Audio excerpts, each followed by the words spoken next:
National infrastructure pipeline હેઠળ આર્થિક અને સામાજિક માળખાગત સુવિધાના પ્રોજેક્ટ લક્ષ્યાંકિત છે. સરકાર આમાંથી પૈસા લાવશે, આ જ કામ કરશે. બરાબર. બીજું છે નેશનલ મોડરેશન પાઇપલાઇન હેઠળ ગ્રીનફિલ્ડ જે અસ્કયામતો છે, એટલે કે અહીંયા ગ્રીન જે એસેટ છે, સરકારના ટૂંકમાં માલિકીના જે છે એસેટ જે છે એના મૂલ્યમાં વધારો કરવાનો ઈરાદો છે.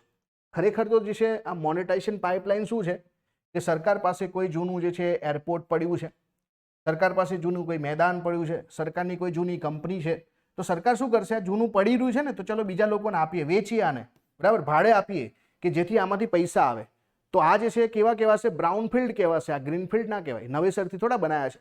તો આ બધા જે છે ઓલરેડી જે છે બરાબર જૂના છે, તો એને આપણે વેચીને એમાંથી પૈસા, વેચવા મતલબ એને જે છે કોઈને કોઈ જગ્યાએ ભાડે આપીને એમાંથી આપણે જે છે ટૂંકમાં પૈસા કમાવે, એને મોનેટાઇઝેશન કહેવાય. બરાબર. દાખલા તરીકે જે છે હું યુટ્યુબ પર વિડીયો મૂકું અને પછી પાછળથી યુટ્યુબ પર કોઈ એડ આવે ને એમાંથી મને પૈસા આવે, તો મેં મોનેટાઇઝેશન કર્યું કહેવાય.